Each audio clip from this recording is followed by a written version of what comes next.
Hello and welcome to another Salon exclusive. Lucky, lucky you. We want you to be the very first to hear about the books that we are most excited about. So listen up here on our podcast for a series of exclusive readings from writers handpicked by us just for you, which does sound like a supermarket advert, makes them sound a bit like raspberries or maybe gooseberries, but it's true, they are handpicked by us just for you and they're available only on our podcast. Here at Salon, we're very excited about the debut novel from Okechukwu Nzelu. It's called The Private Joys of Nnenna Maloney.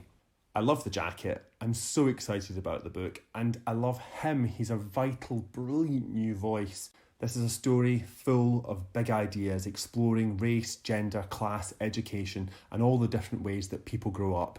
In it, we see Nnenna Maloney approaching womanhood, full of questions about how to be when there's so much she doesn't know of her own cultural and family history, and her mother Joanie wondering how to love when she has never truly been loved.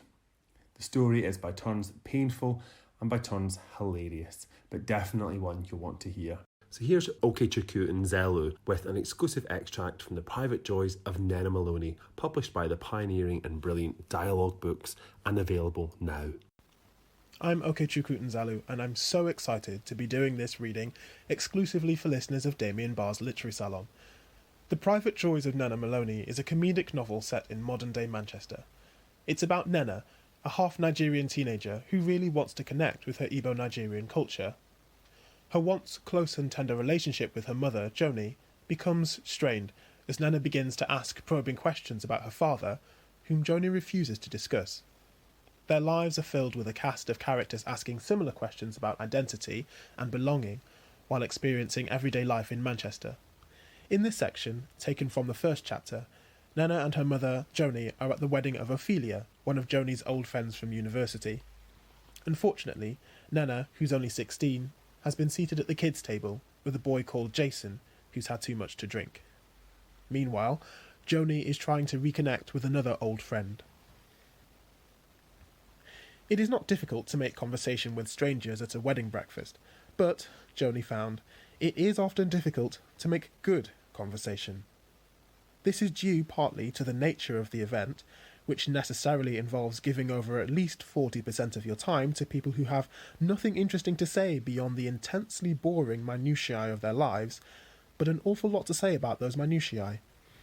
"Oh, why, yes, I would like to see more photos of your new home gym. How darling."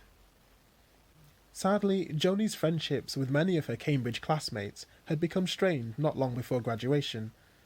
Also sadly, guests at a wedding breakfast are usually seated in circles, so that even if you are sitting next to someone you want to talk to, the home gymmers of the world tend to muscle their way into the conversation. Cornered by a man who was in the throes of divulging to her the vast depths of the knowledge he had acquired 20 years ago from his Latin GCSE, Joanie cast a longing look over her shoulder at Jonathan. He was being similarly detained by a couple who were taking advantage of the strides made in technology by showing him what looked like 18 physical photo albums worth of photographs in the happily condensed form of a mobile phone's image gallery.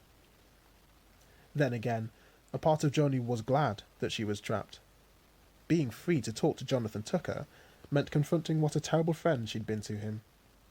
She'd barely kept in touch at all since graduation, and she knew he'd needed her. Her more than most. His church friends had melted away when he'd got out of hospital, but things had got so scary, so quickly. She'd been too ashamed to speak to him for years afterwards.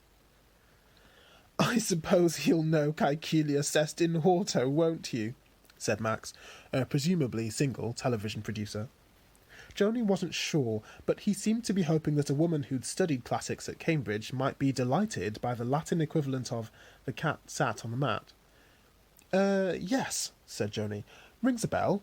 I mean, I did my undergraduate dissertation on—" "I loved my Latin GCSE. Such a rich subject, isn't it? And so diverse." "Yes, absolutely. At university, we studied a lot of different—" "Everyone should study classics. I have so many happy school memories. We had the most marvellous teacher, easily my favourite. Had the most exciting lessons, Mr.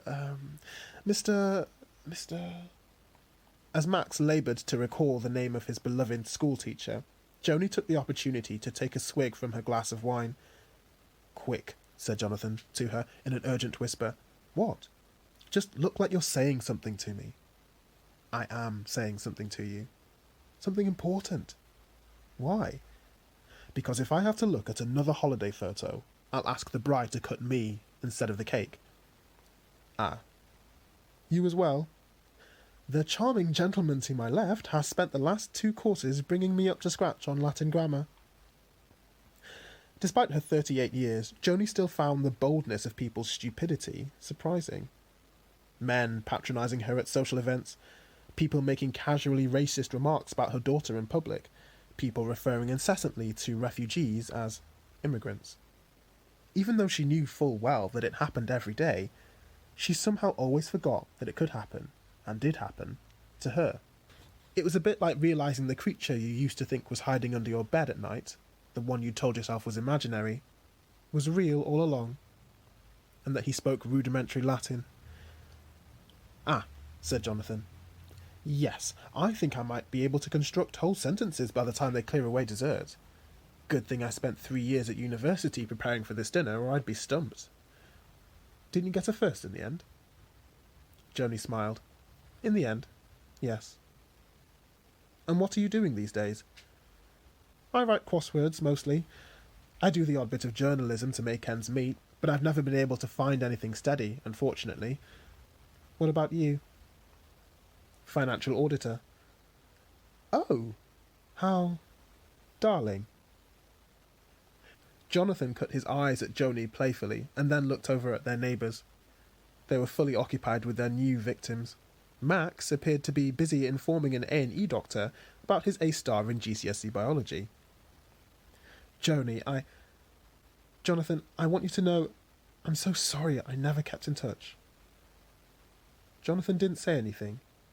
For a moment, Joanie looked down at her hands in silence.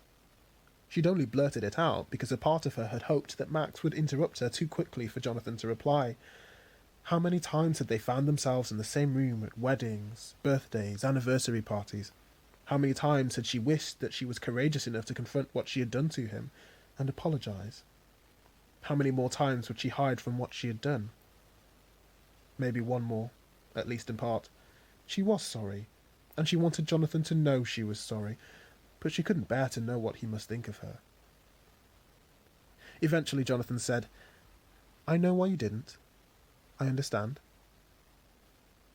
Joanie looked at him sharply and nodded. That was Jonathan for you. A less honest person might have said, "It's okay." But of course it wasn't okay. What she had done to him could never be okay. "I'm so sorry, Jonathan, for everything, everything." Jonathan said, "Joanie..." But then he fell silent. He didn't look as though he was thinking of something to say. He just wanted her to stop. Sometimes, Joanie thought, people can hurt you so badly that the apology is almost as bad as the act itself. "Okay," she nodded. She realised suddenly that she was crying and dried her eyes. "Don't cry, Joanie," said Jonathan, putting his hand on her knee.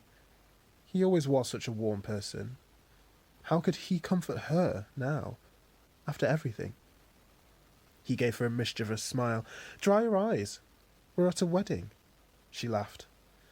"And," he said, as he saw Juliet and Cressida approaching, "we're in marvellous company." "So, what do you think?" Nana had to take a moment. Jason, she didn't catch his surname, but she suspected there were a few of them, connected by 1 or 2 hyphens and several centuries of careful inbreeding, had just spent the past few minutes outlining the vast fortune at his family's disposal. True, he had at first experienced that deep and gnawing discomfort with which enormously wealthy people discuss their enormous wealth, but he had soldiered on, and, with the help of a glass of Pinot Grigio, he was soon drunkenly laying out his inheritance like a baboon showing off its arse at the zoo. Tantalisingly, and yet persistently, he had given Nnenna to believe that he was fully prepared to whisk her away to any one of at least 4 castles at a moment's notice.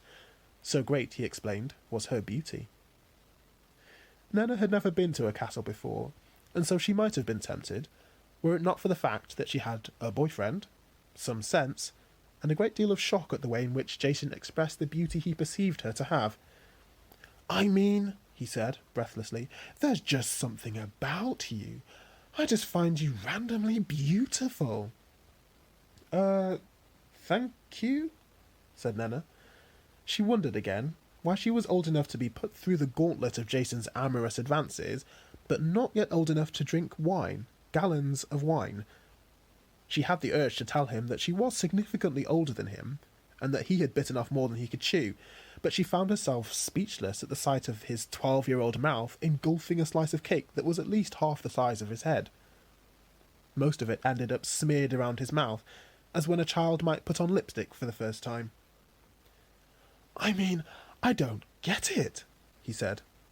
Utterly uninhibited by the fact that his face was barely visible beneath layers of buttercream icing, he reached for Nnenna's cake. She was too horrified to stop him. Instead, she silently stood up and backed away. At what was, in theory, the grown-ups' table. "I hate weddings," said Juliet. "Me too," opined Cressida. They had descended upon Joanie and Jonathan suddenly, blithely disobeying Ophelia's strict injunction to keep to the seating plan, and interrupting what had looked like it might become a kind of reconciliation between Joanie and Jonathan. At first, Joanie had tried to encourage them to think more optimistically, but she found herself awash in a sea of negative thinking. Somehow, Cressida and Juliet had a way of turning even the most promising love story into a tragedy. "I reckon it'll all end in tears," said Juliet. "I give them a month," said Cressida. She had spilled some wine on her sleeve, and was dabbing at it distractedly with a napkin. "I mean, they come from completely different worlds. That sort of thing never really lasts." "I don't know," said Jonathan, hopefully. "They do have slightly different outlooks, I suppose, but I'd hardly say they were from different worlds. Don't they both own horses?" "And you never know," said Joanie. "It could work out. Sometimes people—" "No," said Cressida, "they don't. To be honest, I'm a little surprised she's even getting married in the first place. She used to be so exciting, and marriage is so—" "Boring," said Juliet. "It's a boring wedding with a boring groom thrown in for good bore. The whole wedding thing is so predictable, and all of our friends are doing it, you know. This is the third wedding I've been to this year. Doesn't anybody want any, danger anymore?" Joanie watched askance as Juliet played expertly with her steak knife. "Exactly," chimed Cressida. "When did we all get like this? What happened to the kind of guys we used to date when we were younger?" Said Juliet dreamily. "We had some good times at uni. Especially you, Joanie." "Me?" "Yeah. What happened to that guy you were dating? Boris?" "Morris." "The Christian?" said Cressida, unimpressed. "No, thanks. And what's up with that name?" "Well, actually, No, he wasn't boring," explained Juliet. "Granted, he was a bit of a Bible basher and everything, but, well, he was black, wasn't he? So, didn't he have a—" "Oh, who cares?" said Cressida wearily. "When you get right down to it, one man's much the same as another." "Well, I only hope Ophelia knows what she's getting herself into with all this—" "Hi, Ophelia! You look great!" How great was that? We loved that reading. The Private Joys of Nnenna Maloney is available to buy now from all good bookshops, and we've got a great list of indies on our website.